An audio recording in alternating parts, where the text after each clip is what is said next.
Rashad, why you Anyways, didn't hit me up? Hey, Rashad. What's up, Rashad? Thank you, Rashad. brother, I love you, brother. What's up, Rashad? What it do, boy? Hey, Rashad. Yo. Welcome back to the channel. My name is Rashad Milligan, and if you are new to the channel, this is the road to 10K subs. Now, if you can tell by the hoodie, hold on, let me put my mic down. You tell by the hoodie. If I'm rocking this hoodie, it only means a couple things. And one of those things is your boy's back home. Yeah, I'm back in that A, you know what I'm saying? For a very, very short time. By the time you probably watch the replay, I'll probably already been going back to my apartment and things of that sort. But a little pit stop back home real quick. First time this is the longest I've been without going home since college. So that's a while, bro. No, I'm lying. Since probably 2021. 2021, so not college, but 2021. So 4 years, longest I've been without going home in 4 years. With that being said, man, without further ado, let's get into it. So the first thing that I wanted to speak about were the Den of Kings interview. Like it's going viral right now. It's going crazy on social media. And I was surprised to see that this came out 4 days ago. I did not know this came out 4 days ago. First of all, obviously everybody's kind of comment on it was just the amount, like the number, the people he got. Because so far it's kind of been like it's made sense. The Den of Kings, like there was one that was like Tyler Perry and someone else that kind of made sense in the same. This one is Tyrese, Sky Black, and DJ Monte. Like they're all kind of in the music space, you know. Here it is: Tyler Perry, Derek Hayes. Oh, Derek Hayes, like Pinky's husband. Derek Hayes from the Philly cheesesteaks and everything, Dave's cheesesteaks. So you have two business owners and Jeezy, a mature former rapper who's like kind of like a business man now and stuff like that, and has his books. He's an author now. So this the mature Jeezy. All of these made sense, and then this one was just chaotic. Oh my goodness, Ray J, Kev on stage. Dr. J. Barnett, Jonathan Majors, and then Ellie Chopper. Oh my goodness. What a whisk of people. This was my first full episode I saw, and man, I'm a fan. And obviously I saw it because the clips were going viral. It was like NLE Chopper and then like Kev on stage, and I was like, yo, what are NLE Chopper and Kev on stage and like Jonathan Majors and Ray J doing in the same room with Kurt Franklin? Like, what is going on at the same time? It was just something that was so crazy to me. So I saw the first clip, and then I seen the clip where Jonathan Majors told NLE Chopper to read the Bible again. And then I saw one where Ray J like just came over to hug Kev on stage. And I was like, bro, what? Ray. I was like, I have to watch this full thing. Like, I'm fully invested now. Like, there's no turning back. I have to watch this full thing.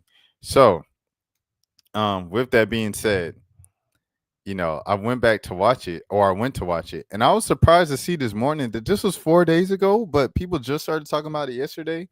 Hey, that's to any creator. Keep uploading your content. You never know when it's going to go, especially if it's timeless content. If it's something that's, we're talking about trending topics and things of that sort, okay, it might have a cap to it with the shelf life. But if it's a timeless topic, it's going to be relevant for a long, long time. And I know 4 days isn't necessarily that, but yeah. I just got back to my house and my son greeted me with saying, you were crying and Ray J confronted you. Ray J confronted you. Oh yeah. He said, thank you, Ray J. As he was, I never seen such a more compassionate yet hilarious moment. He was crying. Ray J came over and he was like, thank you, Ray J. Let me see. My mama texted me at 6 a.m. and asked if I was up. You know what she wanted to tell me?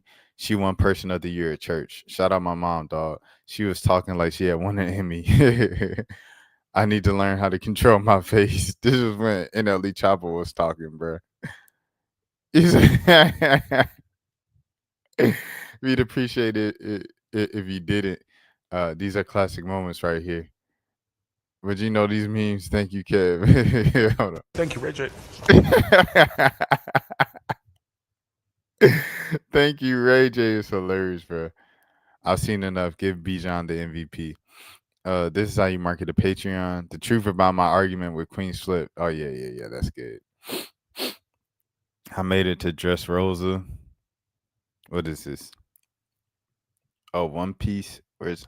Oh. He's just talking about the episode he got to with anime, trying out anime for the first time. Bijan is fast. Players Club and how to be a player. Ray J patted my back hard. ATL Sky Club got a chicken wing bar. Shouts out to AD. And my time of need, Ray J was there the most. Thank you, Ray J. My personal favorite Beyonce album, Lemonade. Reggie Williamson played me basketball my junior year. He played my position. And then he just posted him crying. Let me see. Shout out to Jamila. Jamila's doing her thing too, bro. Jamila done became like big. She's always been a legend because Hot Cheetos was like 10 years ago. But she is like, you couldn't walk a mile in my shoe, big boy. I stamp it. Wait, is this NLE for real? You couldn't walk a mile in my shoe. Is this a diss? I stamp it? Like, what does that mean? Real Christ-like of you, homie. Kev didn't say anything about you. It's just a meme going around that didn't have nothing to do with you. Yo, wait. Hold on. I know NLE Choppa is not, bro. He dissing him for real? Messiah's this, Devil's this. Out now. Read it again. Uh oh. Matthew 12:49. Oh, 50. Oh, I did not expect for this to go on like this. NLE Choppa is wow. Matthew 12:49, 50. This is the NIV. Pointing to disciples, he said, "Here's my mother and my brothers. For whoever does the will of my Father in heaven and my brother and my sister and mother."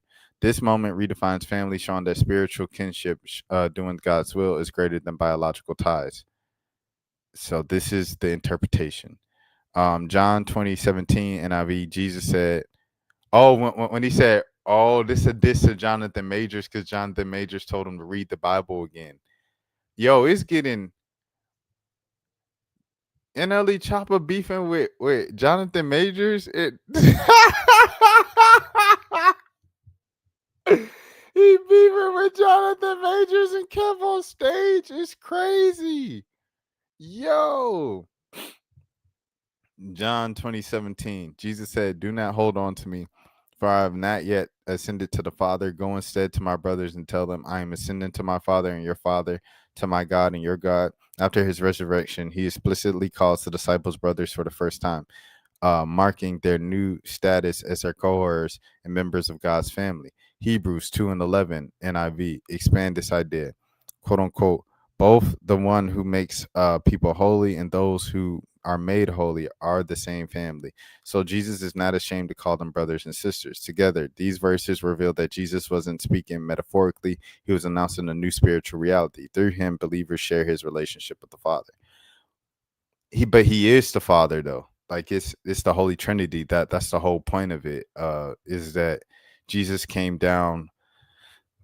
God came down in human form as Jesus Christ. And Jesus Christ's entire idea was like to be like relatable, this and that and stuff like that. Like, oh, I'm a human. You can see me because you can't see God. You can't see the Holy Spirit.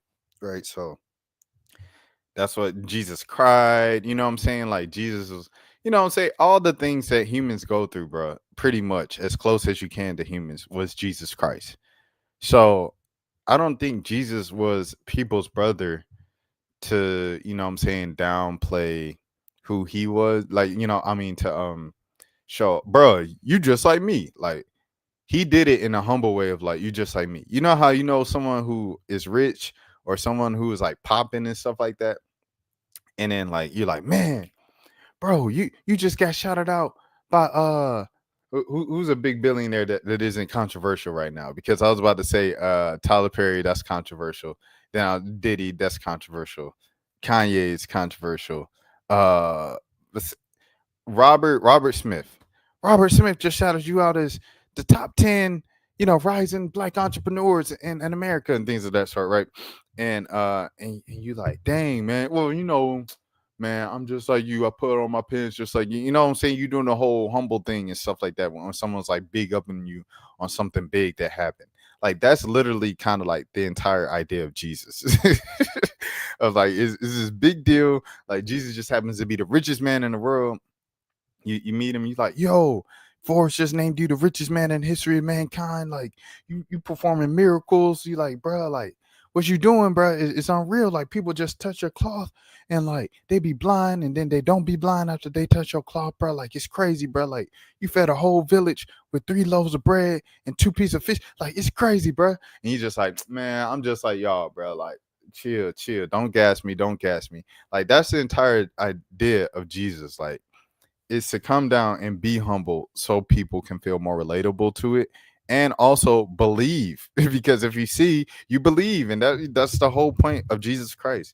So that's why Jesus called people his brothers and his sisters as opposed to, yo, I'm all y'all father. Imagine a baby get on earth and talking about I'm your father as a baby. You would have thrown that baby back in the womb or into one of them little ponds.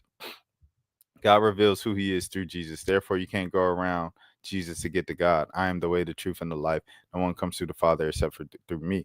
And Thomas answered and said unto him, my Lord and my God. Jesus said to him, Thomas, because thou hast seen me, thou hast believed. Blessed are they who have seen and yet believe. John 20:28 and 29, King James Version. Jesus is God, bro. Bro said, read it again like he typed all that stuff. You literally use GROW. Bro finally found Jesus. Time to go gospel twin. Whoop de doo. Both of y'all brothers need to go back. Basic instructions before leaving earth to the Bible. Since sick in nature. First, God was the only one we worship and give all praises to. Jesus will tell you that. Oh, Lord, have mercy. Jeez Louise. Jesus, when he returns to earth for the second time, will rule all governments for 1,000 years. And guess what? He will instruct us all to pray and worship God and keep the 10 commandments. And on the 7th day of the Sabbath as a nation globally. Third, Jesus is King of Kings.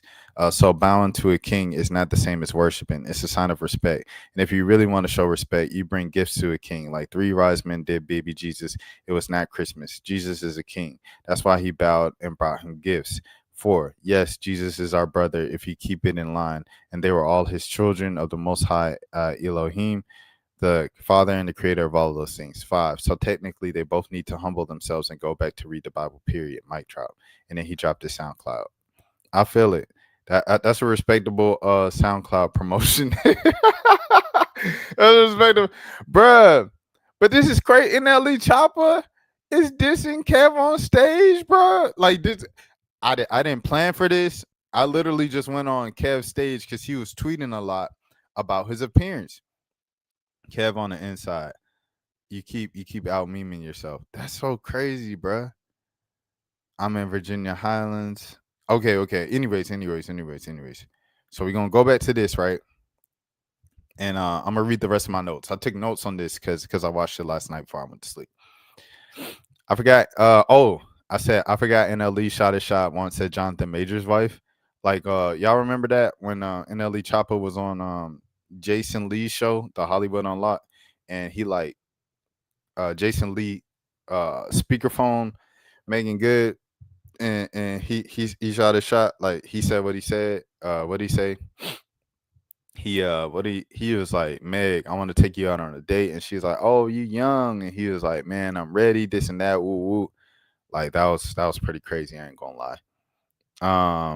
So that was that background and stuff like that. I'm not sure Jonathan Majors like brought it up or anything or addressed it, or if it was just something that they just like, oh, let bygones be bygones. But that did happen before all of this a couple years ago. Another one. NLE was talking, and Kirk said he wanted Ray J to speak from another quote unquote youngin's perspective. Ray J is 44. Kevin on stage is 42. I thought that was interesting that he called Ray J one of the youngins when he's actually older than somebody else on the panel. Jonathan Majors was spitting that real. How old is Jonathan Majors? Jonathan Majors might be in that range too. Jonathan Majors. Jonathan Majors is 36. He's younger than both of them. I just thought about that, bruh. And then Jay Barnett. How old is Jay Barnett? Because I wasn't even aware of Jay Barnett before this episode. Let me see. Jay Barnett. Jay Barnett is. Hold on. Let me see. Jay Barnett is. Do they have his age? Age. I can't find his age. Okay, so we can't find his age. However, Jonathan Majors is 36, Kevin on stage is 42, and Ray J is 44. So it was just interesting how he referred to Ray J as a youngin in the situation and things of that sort. Okay. I said Jonathan Majors was spinning that real. I really agree with Jonathan Majors a lot of his points. I felt like NLE was dismissive of responding to Kev on stage for losing his brother. That's where most majority of NLE's kind of rants came from. Was like kind of dismissing Kev on stage of like the pain of discussing the pain of losing his brother. And like Kev on stage said, he said, "I'm not from the streets, bro. I'm not from the streets. So this idea of losing people isn't normal to me, especially someone that is like my brother, as close as my brother. Like I've seen cousins and friends and coworkers lose their brother, and I give them like a nice talk with just like the spirit, the spirit, the spirit. But it was never like it never hit me until it was my actual brother that all that nice talk didn't really mean much to me. You know what I'm saying? And I felt like I was done wrong, and I felt like it wasn't fair. And that's just Kevin on stage, honest perspective, bro. Like you can have people who go through things, you know what I'm saying, and you don't connect with it. However, it's not your job to like just downplay it, bro. It's your job to like confide in them and make sure they feel comfortable and everything like that, opening up to you and like, okay, well, I'm so sorry to hear that. You know what I'm saying? Like, do what Ray J did. You know, in a world of NLE choppers, be a Ray J, which sounds crazy. You know, because both of them are friends of the channel, by the way. NLE Chopper, Kev on stage, they're both friends of the channel, and Ray J, a friend of the channel as well. So like I rock with all of them for sure. Kurt Franklin, also a friend of the channel as well. So all y'all friends of the channel. However, it's just like, bro, I felt like you was being dismissive to bruh because of your thing. It's cool that you went through what you went through. However, we not talking about your thing, bro. Like we want to validate and acknowledge Kevin on stage feelings because he's obviously hurt about losing his brother. You know what I'm saying? And his feelings are valid. And the entire point, the theme of the talk at the table for today was what? Mental health. Mental health, making sure all the young black men in the spotlight can confide in people, can share their emotions with people, can hug folks, can cry in front of other black men and things of that sort. And the whole time, NLE's just like, I went back home to Memphis, and every morning I sat in grass barefoot for 90 minutes to start each day. Bro, salute to you on that. I appreciate that. This is not the time to talk about that, brother. Right now, you have to read the room. You can have all this knowledge and wisdom and experiences and things of that sort, but at the end of the day, you need basic social cues. Okay, I need to read the room. He obviously feels emotional and sensitive about this topic about his dead brother. Let me give him that space to grieve and discuss it properly in this table and discussion specifically made to speak about black men's mental health and their and the ability to open up and things of that sort. So for you to come on like, man, like my brothers died and I gotta pay for the funeral and their mother crying on my shoulder. I do that all the time. So what you talking about? I don't know what you talking about. It's not that NLE. You ain't gotta go on the defensive and be all, you know what I'm saying, all aggressive with it. It ain't gotta be that NLE. It could just be, dang, this is a man that's hurting and he needs a table of black men to confide in right now. I need to be empathetic. I need to be understanding. I need to be loving. I need to be caring. A problem I had when I was younger, bro, when I was especially in high school, was always solution. I was solution based, but I was extremely solution based to the point where I couldn't see anything else but the solution. Example, say a woman's in disarray, the great example. A young woman's in disarray or whatever. And she's, I don't know. I don't know. My first thought as a youngin, as a high schooler, or as a someone fresh out of high school, as 19, whatever the case might be, right, was, well, why don't you just go here? Well, why don't we just do this? And why don't you do that? And da da da da. That's not what they want to hear in that moment. What they want to hear in a moment where they're in disarray and they're screaming, they want someone to, hey, it's going to be all right. They want someone to calm them down, to reassure them that everything is okay, and to make sure that they know that they're comfortable in their space to feel whatever they feel, and whatever they feel is valid. I'm not being dismissive. I'm not being quote unquote logical, where I'm just shutting them down with facts and things of that. And this will be the end. We could deal with that later. Right now, in this moment, when you're emotional, in your moment of grief, and your moment of expressing whatever feelings, right? In that moment, we need to make sure that you can feel safe, calm down, and take you from a 10 to at least a 5 or a 4 or a 3, and slowly. And then once you get to that 1, and we get past, and we're out of that environment, say we're back home, or say we're at your apartment, or say we're wherever we are, right? We can, hey, back there, I'm so sorry that happened, this and that. But maybe next time we could look at, you were crying about the pickle jar wouldn't open for you when you wanted to open it. Maybe next time, just hand me the pickle jar. I'll open it for you. No problem. Everything like that. Like, and I know you want to be independent and you want to know that you can open the pickle jar by yourself. But hey, that's what friends are for. That's what people who are around you are for, to help you out. Because in this life, we can't walk it by ourselves. That's how you do it in LE, right? You don't just go when the dude is crying about his brother saying, I pay for everybody funerals in Memphis and their mothers cry on my shoulders at the funeral. That's not how you go about it, bro. You don't go about it talking about my grandma died, my grandpa died when I was on the plane to Europe, just like you. No, his brother, not his grandbrother, his brother, someone direct, as close can be. It's your immediate family. And NLE, you know that. Like, you know what I'm saying? Don't act obtuse or whatever the word is, however you pronounce it, to the fact that it's immediate family and it hits different, because that's as close as it can hit for any human. Be empathetic to that fact. Show him love. Show him that you're there. Everything like that. Compassion. And later we could talk about, hey man, I dealt with I don't know the pain you're going through, and I'll never know the shoes you're walking in. Just like you telling him, you can't walk in my shoes, fat boy, big boy. That's what he said. Hold on, let me go. Where we at? Just like you said, you can't walk a mile in my shoes, big boy.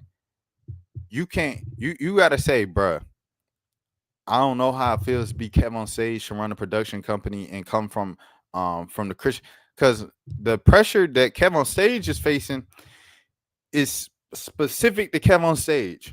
I can give you just my outside perspective of some of the stuff that Kevin on stage might be feeling, just from an outsider's point of view, longtime follower of Kevin on stage and stuff like that. Kevin on stage broke through in digital comedy, with All Def Digital and digital comedy in general, as a guy who did stand up in church. This was a Christian comedian that broke through the mainstream in Black Hollywood to be Black famous, whatever the case might be, online and things of that sort, to be an online digital celebrity, and turned it into a BET series and a whole production company with multiple podcasts, shows, a studio out in LA, the whole nine, and New York Times best-selling books, red carpets, all of the things. He broke through that as a Christian comedian. You know how difficult it is? How many Christian comedians do you know? I know like maybe 2 off top, bro. Kevin on stage and John Gray. And John Gray went on to become a pastor. So he ain't even known for being a Christian comedian. Most people probably don't even know John Gray is a Christian comedian. They probably know John Gray as the pastor that cheated on his wife and brought the young girl to the congregation. That's what people probably know about John Gray, to be honest. John Gray was a Christian comedian.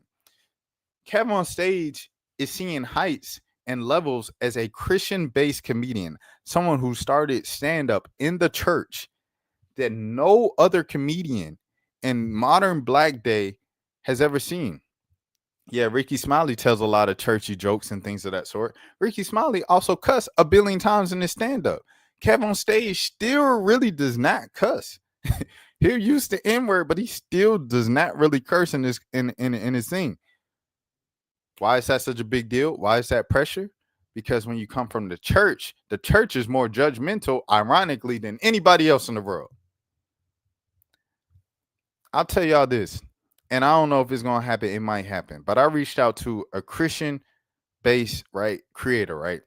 And I said, "Hey, I love to bring you on the channel. This is an interview I did with Tim Ross. Shout out to Tim Ross, the Basement Podcast, everything like that, right? Tim Ross. I did an interview with him a couple years ago. I love to bring you on. This is someone I've interacted with multiple times. You know what I'm saying, and stuff like that. I'm left ghosted. I don't even get a response. Hey, let me think about it, this or that.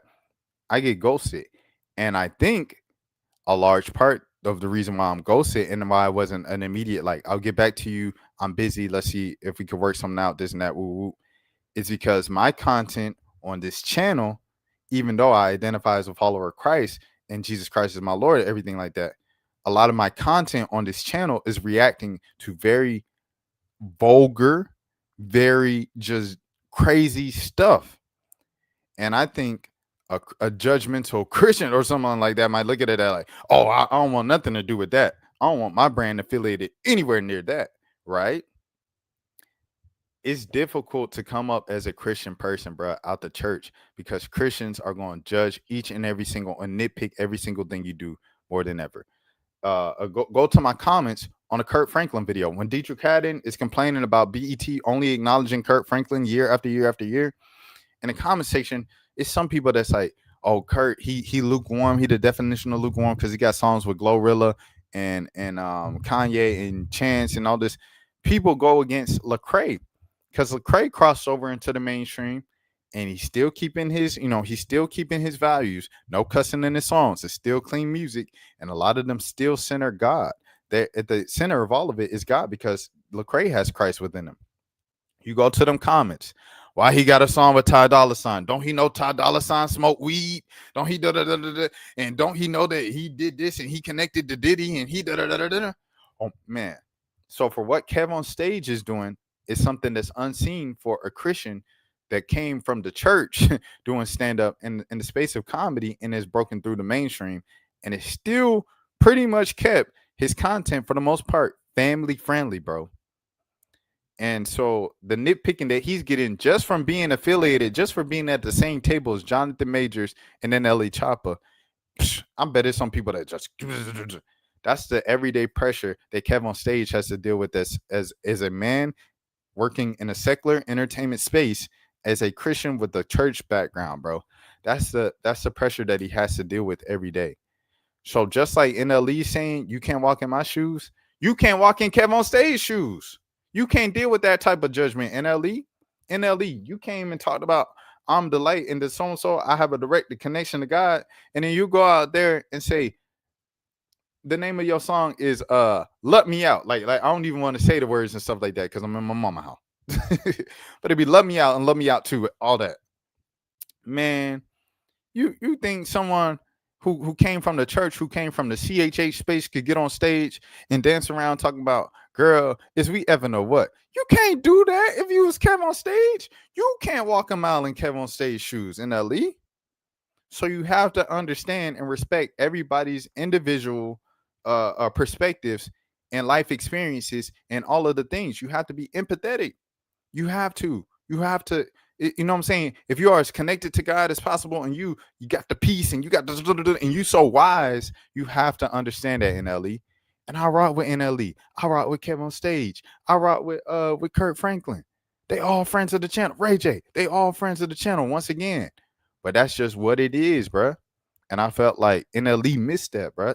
For the rest of the conversation, from the time that Kev brought on his brother the first time to the end of the conversation, NLE was just lost. Here we go.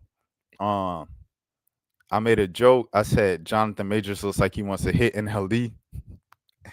That was kind of a messed up joke on my part. If you know, you know. Is kind of tenfold. Like Donald Glover saying, I have Jonathan Majors put me in a headlock. Baby Boy 2. Ray J is not playing the character. This is Ray J 24/7. Oh yeah, Ray J was telling a lot of jokes. He was like, man, I don't like church. I sit in the back. Then they bring me to the front and I was sweating a lot and things of that sort. I thought that was funny. NLE, like I said, from the time that Kevin on stage brought up his brother to the end of the conversation, which was probably like the last hour of the a 90-minute conversation, Ray J, I felt like was the only one to attempt to check NLE in a real way. And he said, you think you know better than all these 40-year-olds, all these 36-year-olds and stuff like that? You think you know better than these older men?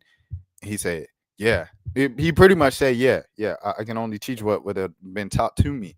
He said, bro, all right, bro. You want to keep speaking like a Samurai Jack with this prisonism and stuff like that, you can have it. I'm going to go outside, smoke me a cigarette. And Ray J never came back. You know what I mean? I really saluted Ray J for keeping it real because I felt like he could communicate with NLE in a way that the other guys couldn't. You know what I'm saying? And speaking quote unquote real or whatever the case might be. So shout out to Ray J on that. All right, next. In conclusion, I want NLE Choppa and Kurt Franklin to do a song together. I feel like that's the only way that this thing can end, really. Or he has to bring back the exact same cast. We need a part 2 with the exact same cast. Because I know how like it's like The Shop and you have this and that. No, I need the exact same cast with this. They need to run it back. We need a part 2. And pretty soon. Like even like within the next month, just to get like, how do you feel about the public's reaction to y'all's episode? I need that. Kurt Franklin, make it happen. Production company, make it happen. And then my last note was I felt like everybody got their point out, but I still didn't like the fact that Kurt cut the conversation at 90 minutes. I understand you have a pay crew and it's a production and stuff like that. I know this show, Den of Kings, even has a IMDb. So it's a legitimate, you know what I'm saying, TV show and everything like that. And they have to follow time frames and time limits and stuff. Let this thing run on, bro. This thing could have went on for 3 hours. And yeah, sure, it would have been a lot of the same points reiterated and things of that sort. But at least everybody could get out what they wanted to get out. And that's what I want. So yeah. Because at the end of the day, what I wrote was we'll never ever have the specific collection of men again. Like everybody said at the joke, the whole point that the reason why this went viral is because this is a random group of men. Like what in the world? NLE Choppa, Jonathan Majors, Jay Barnett, Ray J, and Kevin. You ain't never gonna see that collection of men again in the same room together having a conversation. So, yeah, that's what I want to see. Kevin on stage has a podcast in the podcast production studio. It'll be dope. Maybe he could bring on Ray J because Ray J's in LA. Jonathan Majors is in LA. I don't know where Jay Barnett is in. I don't know where Kurt Franklin is. I don't know if he's in Dallas or if he's in LA or if he's in Atlanta. I don't know where Kurt Franklin is. And in LE probably frequents LA, but he lives in, like he said, he went back to Memphis. So you have 1, 2, 3, a minimum of 3 of these guys all in LA. Bring them on the pod, invite NLE, and y'all have a follow-up. But I don't think you can leave this explosive conversation at that. So that's my King of Kings. That's my Den of Kings review. 30 minutes. I didn't expect it to be 30 minutes, but without that, let's keep it pushing, man. I bought a house with my bestie, and I talked to the cut about it. Let's see. I've been seeing a lot of stuff about relationships lately, like people choosing to stay single, people that go on rant. Like I've seen men say, yo, stay single. I clicked on the video and I scanned through it, and he wasn't saying nothing new. It's just stuff that you always hear about internet, online dating topics. And then I guess with the algorithm, they picked that up and they said, staying single is the way to go, 100%. And I watched, it's like a compilation of women complaining about men via TikTok about men and dating and stuff like that. And I'm like, oh, okay, so that's what's going on. And then also, I think with the rise of the split of the division or whatever through discussing dating and relationships and things of that sort comes a rise of living with your friends. And that is what I say to get to a story like this. We have another story like this. So this is from The Cut. Parenting. This from Catherine Jezer Morton, a columnist for The Cut, covering modern family life.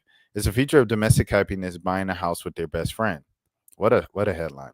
6 months ago, Aisha Roscoe, host of NPR's Weekend Edition Sunday and The Sunday Story, bought a house with her best friend Jasmine Melvin, also a journalist. Roscoe and Melvin met as undergraduates at Howard University. Then they both landed internships at Reuters after graduation. Over 15 years of friendship, while building their careers and families, they've seen each other a lot. Both women had recently got divorced and have been struggling with financial and logistical strains of single motherhood. Roscoe has 3 kids, aged 12. Oh my gosh, 12, 9, and 8. And Melvin's kids are 10 and 7. Roscoe explained, quote unquote, both me and Jasmine were trying to figure it out by ourselves. I was paying thousands of dollars for a nanny, more than my mortgage. These kids have to be watched. I was bringing my mom and my sister in when I could. Jasmine was not leaving the house, working at home and never going out. And it was like, well, why don't we just try this together so we can help each other? Is it helping each other though? If one person works from home and the other person has to go out for work, is it really helping one another? Or is that literally just like, hey, you're going to be the 100% 24/7 nanny while I'm the, you know what I mean? Like, how's the other person helping? Are they helping financially, I guess? So they embarked upon a new journey as co owners and co parents, entering a domestic partnership between friends, the likes of which remains vanishingly rare, despite divorce rates steady at a rate of 50%. The price of real estate and childcare increasing year over year, and a rapidly accumulating abundance of data showing the heterosexual nuclear family continues to fall very short of an equal partnership. Excuse me. I know women who daydream about living with their best friends a few times a year. An article about a commune retired besties will predictably make the rounds. But what's it actually like to do it? I spoke with Roscoe over Zoom about their blended household financial risk and what it's like to live with someone who wants the best for you. I love all my best friends. I would not live with them because I feel like you spend enough time in someone's face, you're gonna get tired of them. That's just how I feel. Now, how I feel about marriage, I don't know. I ain't never been married, but I know in terms of like friendship and just people in general, you spend enough time in people's face, bro. Like you're gonna get tired of them, bro. Like I said, I love my parents. I just can't live with my parents full time. And when I moved back to Atlanta, I was there for 3 years. The first year I lived with my mom. Second year I lived with my dad. But I stacked up so much money, man. I thought I was richy rich. And then the third year, I couldn't. I just couldn't do it no more, bro. Like I had to have my own space again, especially after having a taste of having my own spaces in previous years of adulthood and all the dating back to college. Like you got to think like for the most part, 18 to 20. How old was I when I moved back home? It was 2021. So I was like 26. Yeah, I was probably like 26. So from 18 to 26, for the most part, I was living by myself versus moving back home full time. Yeah, that drove me crazy. I'm not gonna lie to you. It drove me crazy. So like, I don't know. That's just me personally, but different boats, whatever floats and stuff like that. Obviously, it's more financially responsible to kind of, you know, hut up and build community and stuff like that, and have people around you not be lonely. But the finances, bro, like I'll take that little financial hit for my peace of mind, bro. You're just gonna be tired if you whip people all the time in their face, bro. In my opinion.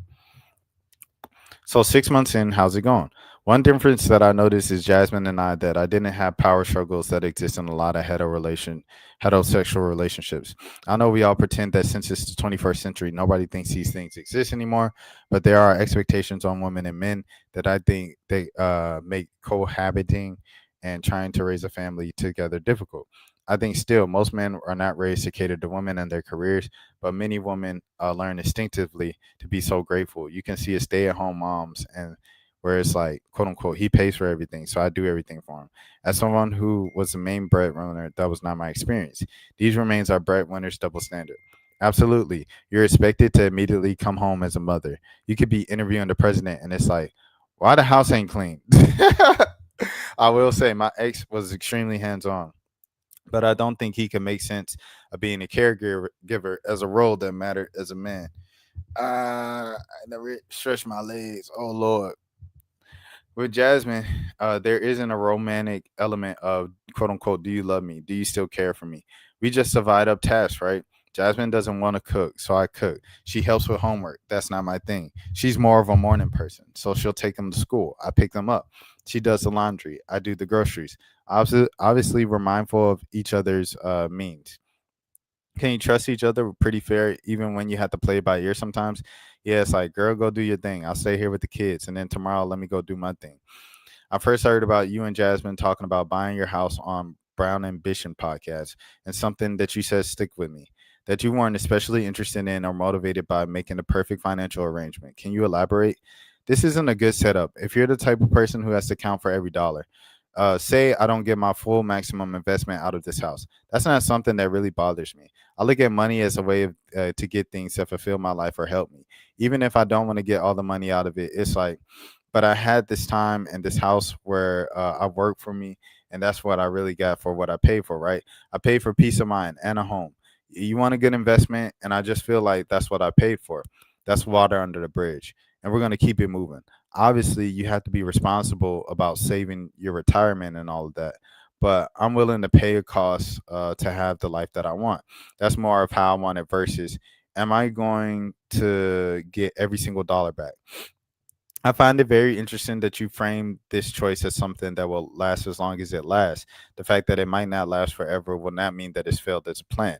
I feel like the institution of marriage has conditioned you to think that quote unquote forever is the only measure of success for adult choices. When we started talking about buying together, I was saying, but what if I lost my job? Editor's note. As of this month, NPR no longer receives any federal funding. Oh, clock it, clock it, clock it. Anyways, and she was like, quote unquote, girl, we're not even going to talk about that. We're gonna think like, what if you ever get a job in LA? And it's amazing. She was like, then we would sell the house and we would do what we had to do. Or if you found this wonderful man, then we'll figure it out. We both want what's best for each other, right? We're not looking at this like it'll be forever necessarily because our lives may change. But for right now, this is what we need. It's a risk I'm willing to take, but you know, everything in life is a risk. If I met a man and fell in love in 2, 3 years, I might marry this man, buy a house, join our whole lives together, and no one would think anything of it. If I met a man that had another baby, everyone would be like, yay. And that's not a risk. I've known Jasmine for 15 years. If we end up selling this house, unwinding the house could be have some difficulties, obviously, but it's not like it's as complicated and winding as a marriage and kids. Jasmine doesn't come from my 401k. I'm not going to have to pay for spousal support. You can just sell the house. Anyways, if I'm going to take a risk, let me take a risk on Jasmine. I know Jasmine like that. I don't like the sound of this. What do you think your kids think of their housemates? They grown up around each other from the beginning, so they know each other's like the back of their hands. But it's an adjustment for them. And I mean, it's 5 children in the house. We have the drama of like, oh, this person's trying to be like, why did they get something I didn't get? I think for me, what I love most is that even though they argue like cats and dogs, they cannot stay away from each other. They are on each other. They're with each other. They can spread out. There's room. But they're all laying on the couch together, arguing, kicking each other, and they're still together. And I think that's real great for them to be able to learn how to live with other people and be so thoughtful of other people. What's something unexpected about combining households with your best friend? So you have this friendship, but then when you live with them, you see them as a professional. You see them when they're frustrated and trying to get work done. You see them as a mom. You see them trying to date. Like you see all these different sides to them. And I don't mean to be cheesy, but you think she's a really good person, right? Uh, like when I see her helping the kids with their homework, she's so patient. I'm not good at that, you know. There was a dance recital and the kids need to practice. Jasmine got up and like did the dance with them. I'll see her out on Saturday or Sunday morning practicing soccer with my daughter. I see it on the security camera when I'm working inside and I'm like, look at my co-parent. You know, this is why the person is my best friend. Follow Aisha Roscoe and Jasmine Melvin's cohabitation on their new shared Instagram account, Under One Roof. Oh, let me see this. Interesting. Interesting. All right. All right. Next thing. Alex Antetokounmpo has been signed to a two-way deal with the Milwaukee Bucks. That makes the Milwaukee Bucks the first NBA active roster, to have three brothers on the same team. Shouts out to Shams Karina. Bucks GM right there. What's going on? It's him watching Alex.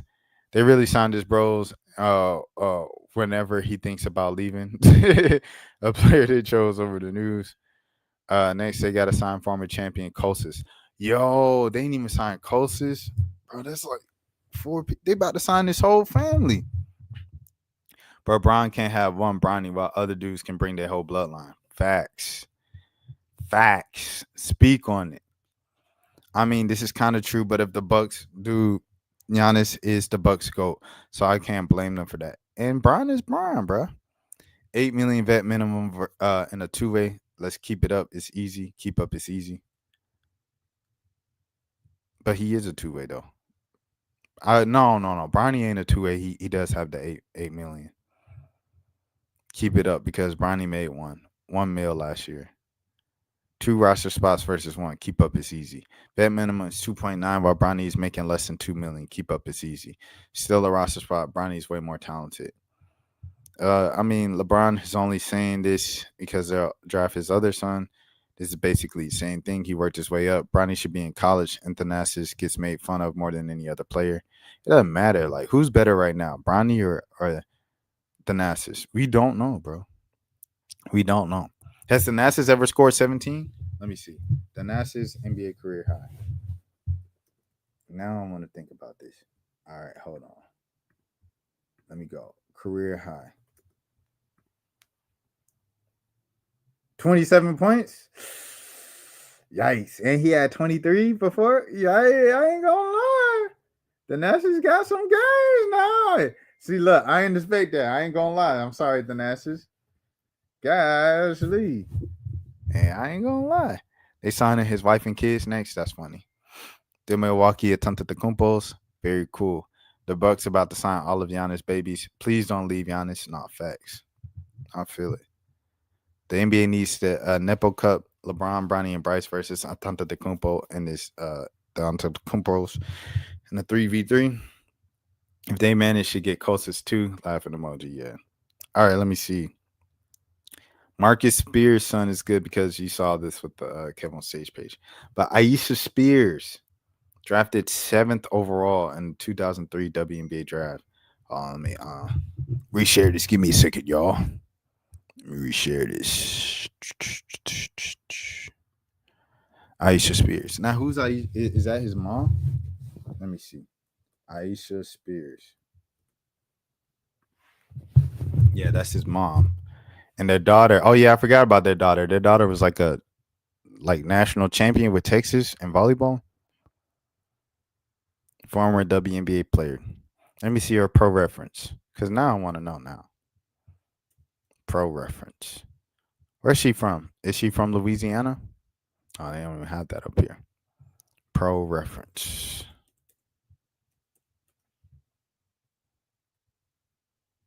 Dang, they don't have her stats up here. They don't have her stats. Regardless, we're gonna go to this. Cause his son, Marcus Spears' son, for those of y'all don't know, he's a top prospect in basketball. So it's weird because Marcus Spears is a football player and his son is like the best basketball player. So they said Aisha Spears, his mom, was the top 10 pick. I'm not gonna lie to you. I have no idea who this lady is. Is she a good player? And he said top 10 picks are usually good. Yeah. At Tyler Junior College, Smith was a member of the Kodak All-America first team and the NCGCAA All-American at LSU. Oh, she went to LSU. That's where they met. She was an All-SWAC first team and SWAC. All SEC first team and All SEC honorable mention 2003. Look at Marcus Spears' high school hoops career. He was giving dudes at work. Salute. Teach these devils. Hey, salute, man. Salute. Shout out to the Spears family. That's beautiful, bro. Not that good. I never heard of her. I've seen top 5 WNBA picks out the league in 2 years. The WNBA's and the NBA is a lot less spots and a lot less games, so it's a lot more turnover. Doesn't mean that they weren't absolute dogs in college. Let me see her LSU stats in LSU.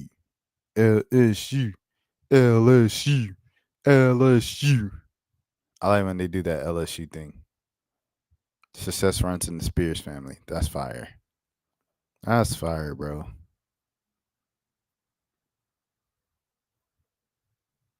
All court game. You know what? Might as well. Why not? It's from Ken Dellinger of the Washington Post. Dillinger. Dillinger. Dillinger. Ken Dillinger of the Washington Post, 2003. And this was posted on the LSU website in 2019. Uh, May 7, 2003. Two straight possessions near the end of a brief inter-squad scrimmage yesterday at MCI Center reinforced why the Washington Mystics were excited about first-round pick Aisha Smith. Instead of clogging up the near and clogging the area near the basket during the baseline drive by a teammate, she slipped outside for a pass and drained an open 15-foot jumper. From about the free throw line next to down court, she assisted on a layup. "Quote unquote, how versatile can you get?" Coach Maureen Stanley said. She's everything. She's had great instincts. She gets things quickly. Oh, I'm not even sharing the page. Nobody told me anything. All right. Smith, hold on. Let me see. This is the story. This is the picture of Aisha Smith. Aisha Smith's all court game. It was written in 2003 from Ken Dellinger by a Washington Post member, and LSU published it on their website in 2019. What's the benefit? We're the beneficiary of other coaches' hard work. Smith was chosen with the seventh pick of the WNBA draft because at 6 feet 2. Dang, she's 6'2". She could help solve a front court problem evident last season against more physical opponents and heighten out the retirement of Vicky Bullitt. But power is just a part of Smith's game. Her touch on the outside and rebounding flair suggests possibilities both for positions. She might be able to shoot over and drive around a power player and be effective down low against someone more comfortable. More comfortable on the wing. Her quickness as a weapon player against is a weapon against centers as well. I call her a thoroughbred, said the front court player, Morrow Page. She'll be a great addition. Smith already knows what Stanley expects, saying, "quote unquote," she told me to rebound and play defense, a whole bunch of defense. Play like I've been playing forever, even though I'm just a rookie. Hold on, give me a second. Because it's so far. Let me see. All right, bet. All right. Smith, about 2 months shy of 23, is a native of Detroit and wears the number 31 because that was her mother's age when she passed away. Rest in peace to her mom, bro. Smith was 13 at the time and spent most of her youth with her mother's parents. Smith started her college career at St. John's and redshirted as a freshman. The coach who recruited her left during that time, and Smith transferred to Tyler Junior College and won All-American honors. She then went to Louisiana State and blossomed into a Women's Hall of Fame coach, Sue Gunter. As a starter, 64 games during her 2 seasons at LSU, she averaged 14.5 points and 6.5 rebounds and blocked 57 shots. Tennessee coach Pat Summitt, who also serves as the Mystics player personnel consultant, was both frustrated and impressed with Smith as in the championship game of the Southeastern Conference tournament 2 months ago. Smith had 18 points as LSU scored a 16-point victory.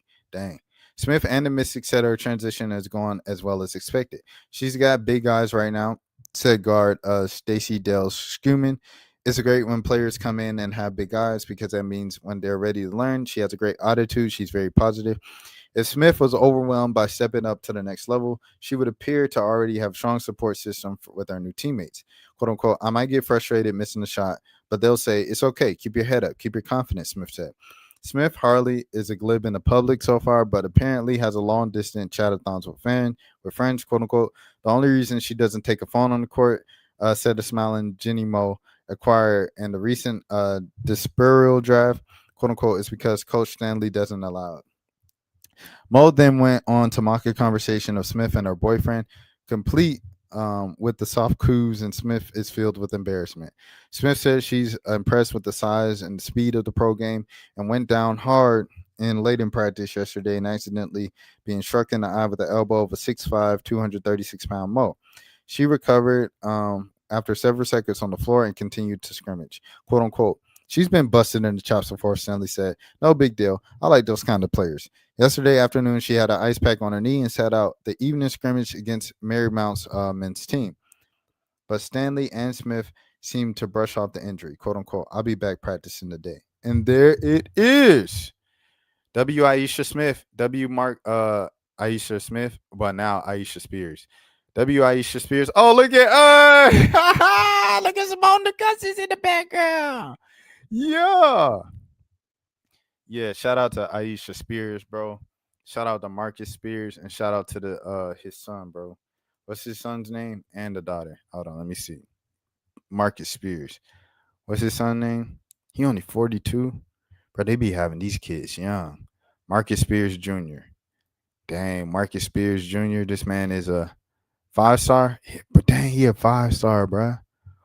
Class of 2027. So he's a junior. Marcus Spears Jr. is the number one player in the country? I didn't know that. Dang, I knew he was like a big prospect. I didn't know he was the number one player in the country. Hey, shout out Marcus Spears Jr. Okay, all right, let me go. Next scene, next. Best and worst Beyonce songs. Uh, disclaimer: I probably do not know half of the name of like these songs. Best Formation, Move Forever. No, Me, Myself, and I. Number 3 is crazy. Haunted. They don't even have Love on Top here, bro. It's, you know what I'm saying? Like, it's crazy. School and Life, is that the one when it was like when I was 20? I learned this when I like that song. Halo as a top 10 worst song. Stop it. Best I Never Had. Oh no, these 3 songs right here, it need to be number Cowboy Carter. I ain't gonna lie to you. Formation, Move Forever. I like Formation. I'm not gonna lie. Move Forever. Childish Gambino's on that. I still don't know all the way. Me, Myself, and I. Great song. Haunted. Okay, shout out Haunted. Daddy's Lessons. I don't know Daddy's Lessons off top. Is that My Daddy Louisiana? Oh, that's Formation. Dangerously in Love too. Is that the one where she but I don't fit you. You set me free. I do anything that I don't know if that's Dangerously in Love too, but that's a good song. Resentment, I don't know that song. I Care, I don't know that song. Love Drought, Rocket. I don't know if I know Rocket. Is that killing me softly and I still burn? Half of these songs I don't know. I probably know like a quarter of these. I brought these up because I thought I was gonna pull them up and like listen to a snippet of them and be like, oh, you know what? I might as well do that, bro. Why not? Why not, bro? Okay, what's the first song I don't know? Move. I don't know. Me, Myself, and I. Haunted. I think that's a sweet dream or a beautiful nightmare. Let me see. Beyonce. Uh, what's his joint called? Haunted. Haunted. I think that's sweet dream or a beautiful nightmare. All right, we're gonna go. Let's see. I lost connection. Hold on. Let me stop sharing and share again. Okay, I have to make sure that the camera's still going because it's been an hour and I ain't even charged yesterday.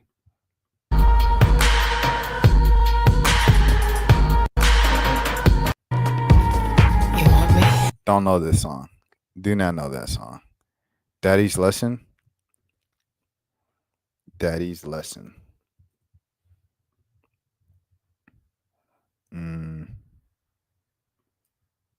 Did they have like a? Okay, here we go. He swore it on the Bible, my daddy. Do not know that song.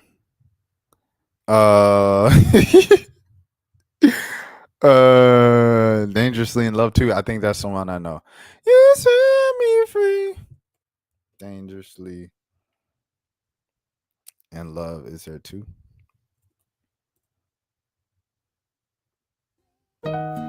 Yeah, that's the one.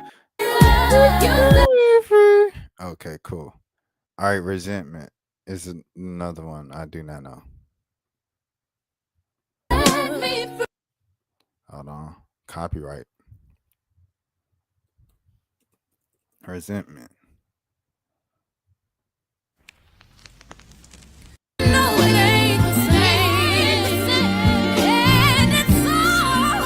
Do not know that song. Love Drought. Let me see what Love Drought is. All right, yeah, I ain't about to do this full thing. I ain't gonna lie to you. But I'm gonna leave it at this. Love Drought. This is gonna be the last one.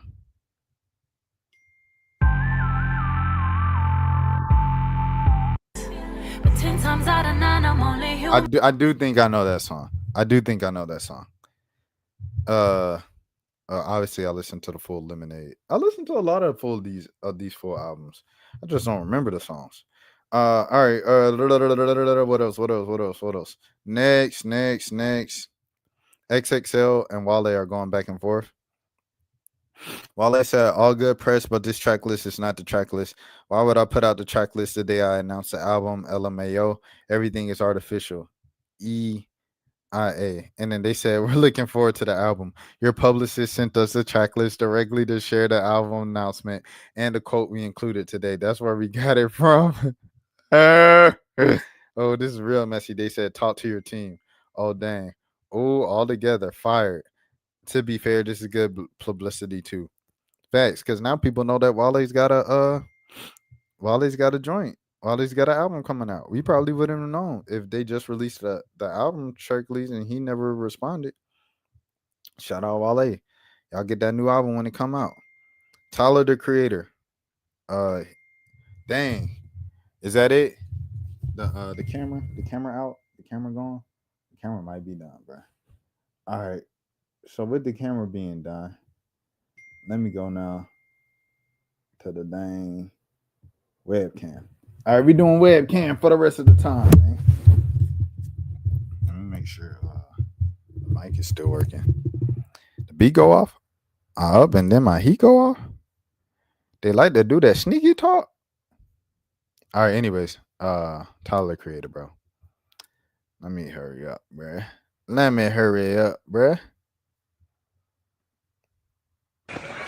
Don't touch me, nigga. Don't touch me. I'm walking, nigga.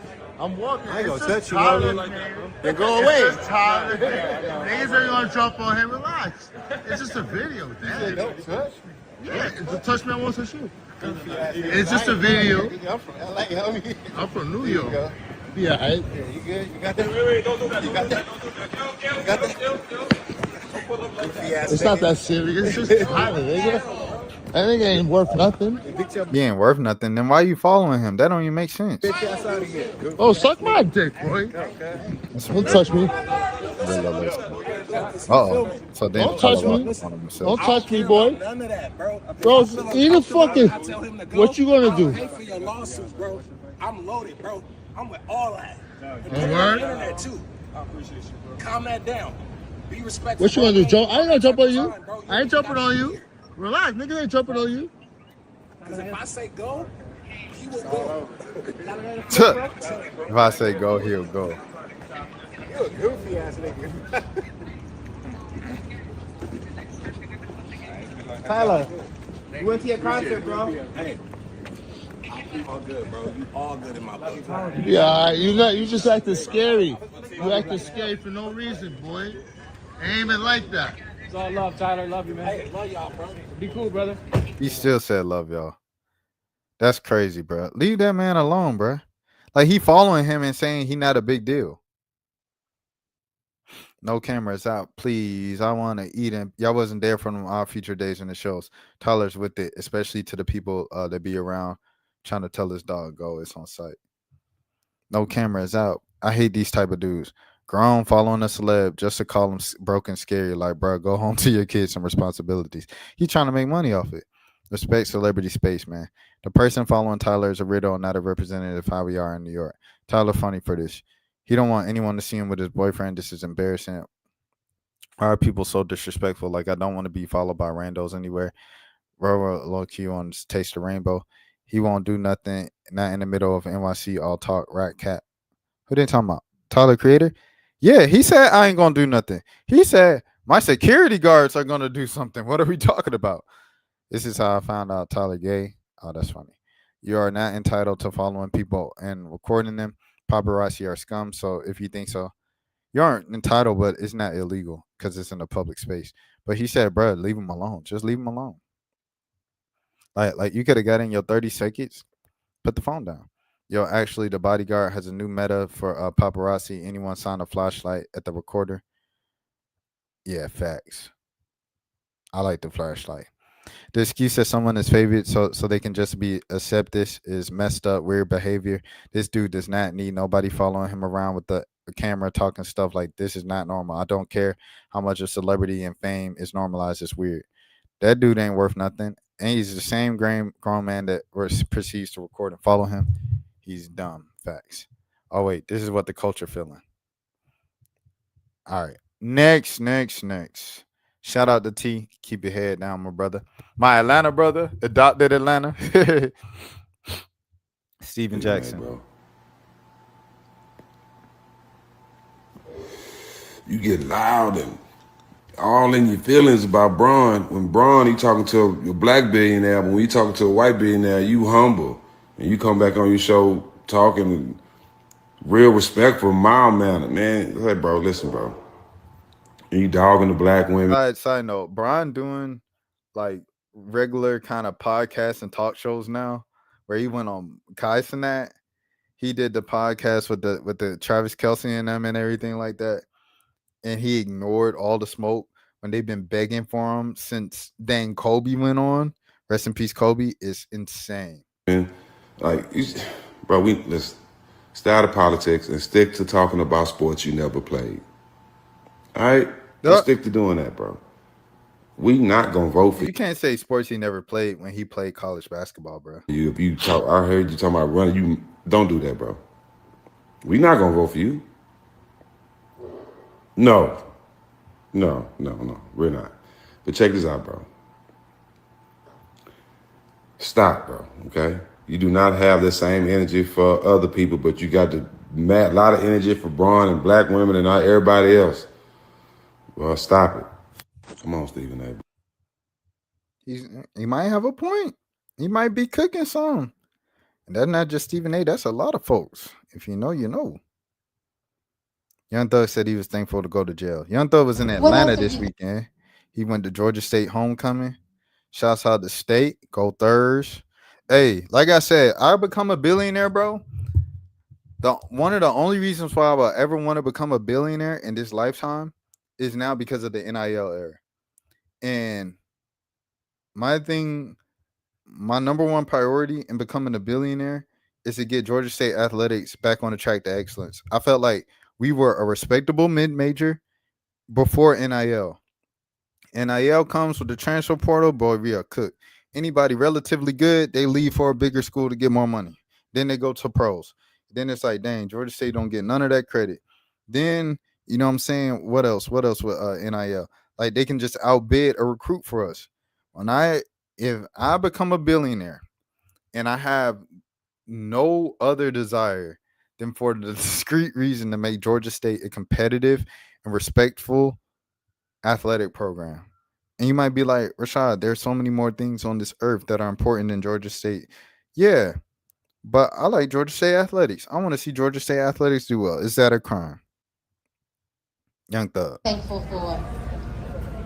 thankful for going to jail because it made me realize how powerful my voice was to the youth. Tell me more. And why do you think it took confinement to recognize the power of your voice? What was it about confinement that... Because it's just like so much, it's so many people, so many voices, so loud. It's so noisy that you can't hear God sometimes. So sometimes you got to be separated. I feel like I had so much money and so much fame and women and friends and everything, drugs, everything I want. I had so much stuff to the point where it had to take something like that for me.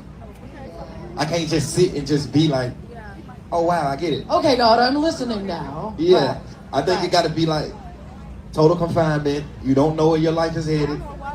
You get broken down. Now it's like, all right, now you build a relationship you're supposed to build with God. I think I had to go through that, but I don't feel like every kid out here has to go through that.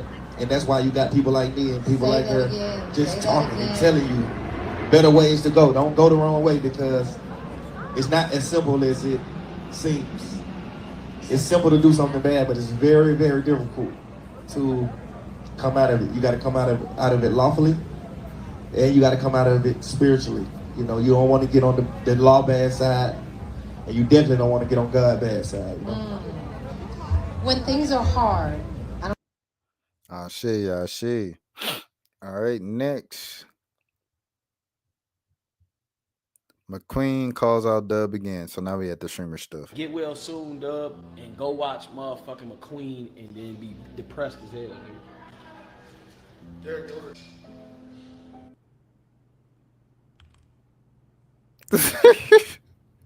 Dub, I promise you, nigga, if you disappeared off the face of the earth, nigga, I promise you not a fucking soul there. Like, not a fucking soul, nigga.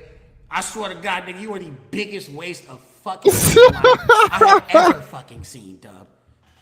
A waste of space. Filth, nigga. You are worse than filth, Dub. Hey, You are fucking dirt, nigga. You are worse than dirt, nigga. You are fecal matter, nigga. Oh my goodness. All right? You are fecal matter. You are fucking toxic waste, nigga. All right? You are fucking shit. You are the human incarnation of fucking a pile of shit, nigga. You look like Patrick Starr if he was black, nigga. Goodness. All right? Bro, why does Dub be dissing his homies like that, bro? Like, he used to do it with Ty, now he doing it with McQueen. And these people just around him like, bro, he would do the same thing to you, bro. If T.O. and Von was in blood to Dub, man, what?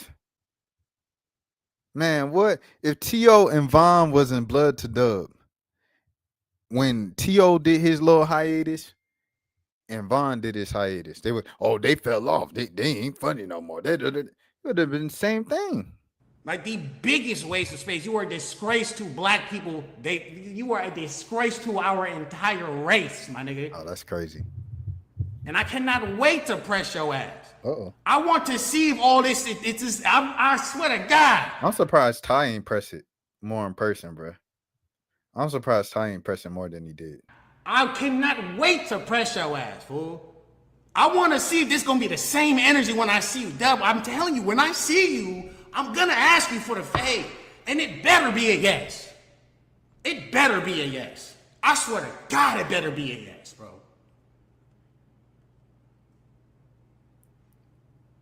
Because it's either you say yes to this fade, or everyone knows you're going to be a mark-ass nigga.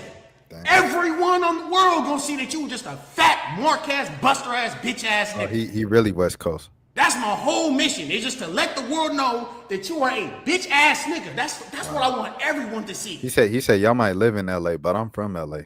Live, nigga. You're not escaping it. So it's either you take this fade, or or the whole world gonna see you a mark. He really from LA. Shout out McQueen, man. W McQueen, man, for not backing down, bro. I know Ty want to stay out the mix. You know, he got a sick kid, everything like that. You know, family. He about to marry his girl, things of that sort. Congratulations on all of those things. But geez Louise, man. I love to see Ty talk about that. DDG said he has one album left on his record deal, and he might consider going independent. He's weighing the pros and the cons. Now, Epic, the record label and stuff like that, their publicists and everything, they worked with me directly for a lot of the DDG stuff that I've done. And that's how I used to hear like DDG's albums early and all of those things. So I really appreciated those people. Shout out my boy Randall, the whole crew, whole team out there at Epic. But yeah, with that being said, DDG is entrepreneurs minded and, you know, kind of type of dude. So let's see what he says. I have one more album in my deal. One more album. I don't know if that's too much information, but this next album I drop, I'm gonna officially be independent. So I at least want this last album that I do while I'm a signed artist to be super duper fire, which won't be like, it won't be till next year though, you know. But you dropped 2 albums this year. Whenever that happens, I don't know what I'm gonna do. I think, you know, I've been signed for a long time. Y'all remember the day I got signed? That shit, I've been signed since 2018, bro. I remember that. It's fucking 2025, nigga. That's 7 years, bro. Like, it's at a point now where I'm like, okay, you know, you feel me? I wonder what it'd be like if I wasn't signed. If I had full control and when I drop music. Like, I feel like if I went independent, nigga, I'd probably drop every Wednesday or some shit. Or like just have my own day or something, you know? but it just get a lot as a signed artist. It does become very, very, very, very technical, and that I does. remember he had troubles with like dropping Pink Dreads because like they made the song during the winter break where label executives are home and on holiday break for the year and stuff like that. And so it took a while to officially get it released and cleared, and then the producers wanted to act weird about it. So yeah, ruin the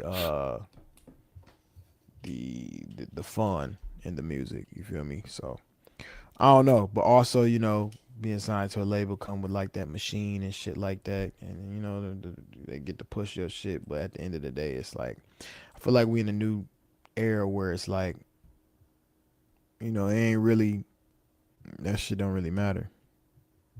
Do vinyls. Interesting. I think a lot of the looks that DDG got though were a benefit to him being signed, regardless of DDG being famous. Like a lot of the like features and early stuff, I felt like a lot of that probably large help to labels and stuff. But you never know. You never know. Could have been like I reached out to these people and my nephews watching them, so they wanted to do a song with them. Now to the whole Deshae did Deshae snitch thing. Here's Vaughn speaking about it. When we went to Vegas, right, we had rode in this little a little sprinter, you feel me? On the way back, I ain't get to smoke, you feel me? My little brother not in the whip, you feel me? And this nigga Deshae is sitting next to me the whole time, sleeping though. No cap. And then on top of that, I put this on my life. No joke, you can have any other nigga in the van on the way back. The whole time this nigga kept farting. We in a van, nigga. Your snitch ass booty can't even contain itself. Like it's just like his mouth. The nigga won't stop fucking running his mouth, right? His booty just won't stop. It just the whole car I literally almost did him so dirty though. Like I'm like, this nigga gotta be doing this shit on purpose. First you got my brother locked up, nigga, playing. And now you sitting right next to me. I mean, when we went to Vegas, right? This man right here. Unserious. Let me see. Okay. Vaughn had another clip. Vegas, right? On the way back, my little brother and I. Oh, yeah, that's the part we just saw. All right, next. DDG said he snitched. Deshae snitched on TV.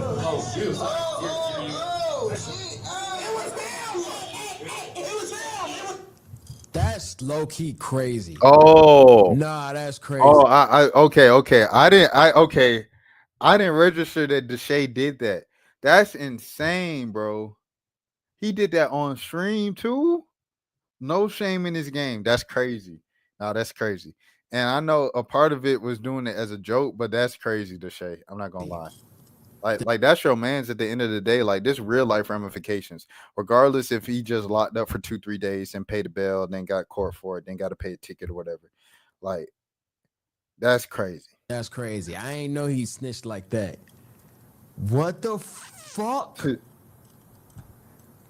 I thought he did it after he was already like, look, you can tell he really finna snitch. Whoa. It was him.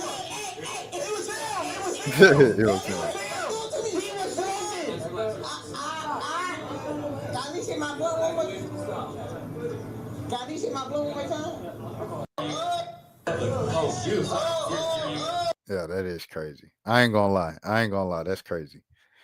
Y'all gotta watch out. Y'all gotta watch out, bro. Because if he's doing that as a joke in a kind of misdemeanor situation, I feel like folks will do that in a serious situation. Me personally.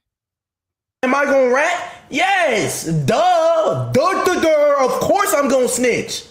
This man right. What the hell? Now we both go to jail. And shit. Then who gonna end the stream? Who gonna do the stream? Who gonna go back home?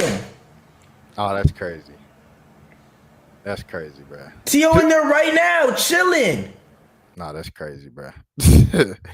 Nah, I ain't gonna lie. That's messed up, bro. That's messed up, bro.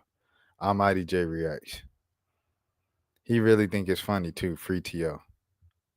I ain't gonna lie. This might be a joke, but at the same time, like that is crazy, dude. I ain't gonna lie.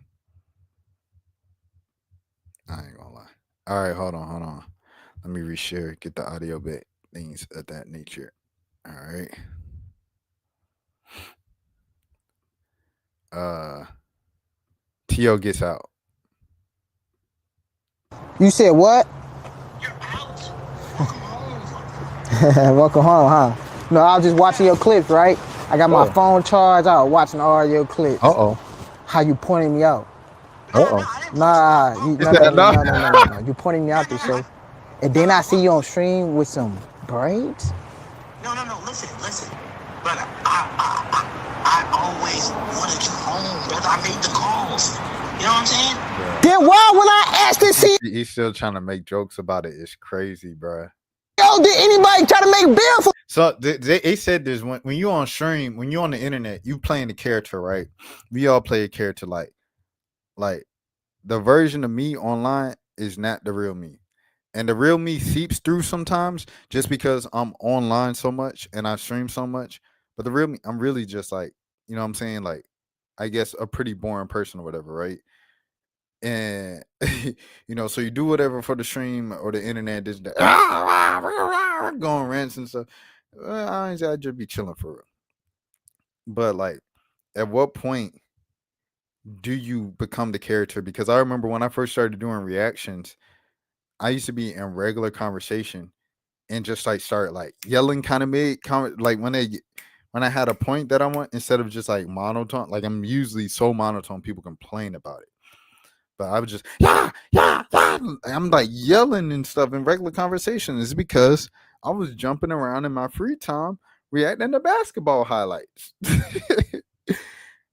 At some point, you start to become the character in real life, and you can't turn the character off. The shade right here in the moment where T.O.'s like talking to him seriously, trying to have a serious conversation, kind of while throwing in some humor and some jokes in it.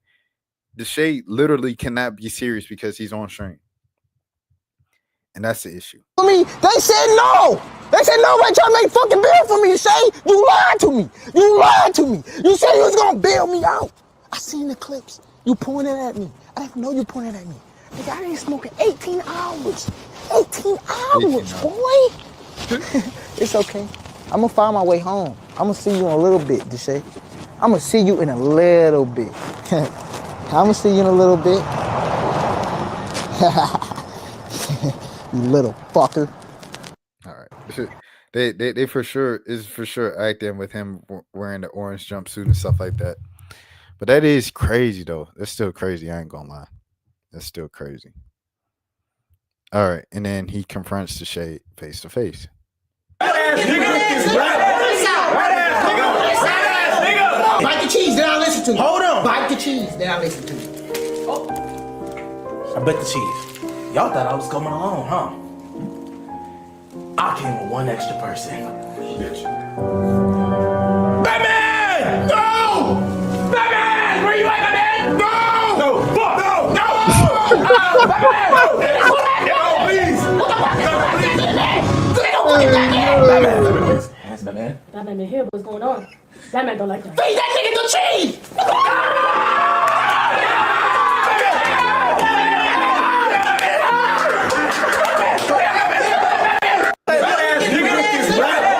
These folks is silly, bro. But that's it. That's all I got for the stream, man. hour-and-a-half stream, man. You guys take care of yourselves. Y'all have a great day. Man, I got some big stuff coming, man. That's the reason why I'm in the A. It's a big day today. Be putting in some work for about 5 hours, you know what I'm saying? And hopefully, you know, we can get to the next level. If you know, man. Shouts out to all my people at YouTube. I appreciate it. And with that being said, man, have a good morning, have a good afternoon, have a good evening, have a good night, have a good day. If nobody else told you today, I care for you. My name is Rashad Milligan. This is the road to 10K subs. Please follow along on this channel because I will be live each and every single day, just like I've been for the past 223 days. Until next time, please take care of your Rashad, why you didn't hit me up? What's up, Rashad? Hey, Rashad. What's up, Rashad? Thank you, Rashad. Brother, I love you, brother. What's up, Rashad? What it do, boy? Hey, Rashad.